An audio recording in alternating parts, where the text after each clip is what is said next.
বন্ধুসকল অহাকালি ভাওনা আছে দেওবাৰে 9 তাৰিখে। আজি আকৌ একদম গাড়ী এখন বেয়া হ'ল, উপায় নাই, একদম গৈ থাকিবলগীয়া হৈছে একদম দূৰণিত 40 কিলোমিটাৰ দূৰণিত, একদম উপায় নাই তাৰমানে একদম মানে যোনদিনাখনি ক'ৰবাত যাবলগীয়া হয় সেইদিনাখনি কিবা নহয় কিবা এটা হৈ যায়, গম পাইছে না।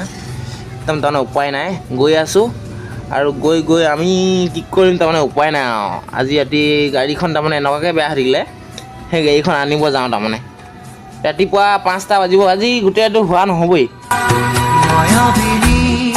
রাতির বুকু দেখা পারো তোমার ছবি ধরা দিলা গোপনে আহি ইয়ার কোন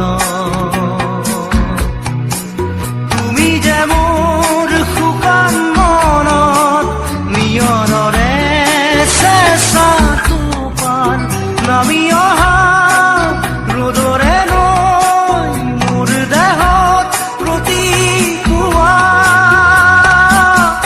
ধুমুহাৰ খতে। বন্ধুসকল এইখনে গাড়ী এনেকুৱাকৈ ইঞ্জিনটো বেয়া হৈ থাকিলে ভালে হ'ল, ইঞ্জিনটো ষ্টাৰ্ট নহ'লে, ষ্টাৰ্ট হোৱাহেঁতেন পানী ঢালি নিবলগীয়া হ'লহেঁতেন। গাড়ীখন তাৰমানে 1 কিলোমিটাৰ গ'লেই পানী ঢালিবলগীয়া হয় তাৰমানে, একদম গৰম পানী তাৰমানে। একদম 5:30 বাজিলে দেই ৰাতিপুৱা, শুবই নোৱাৰিলোঁ, ইমান মহ তাৰমানে, ঐ মাথা বেয়া হৈ যায় তাৰমানে। একদম কি ক'ম তাৰমানে, একদম ক'বলৈ তাৰমানে ভাষা নাই, গম পাইছে না।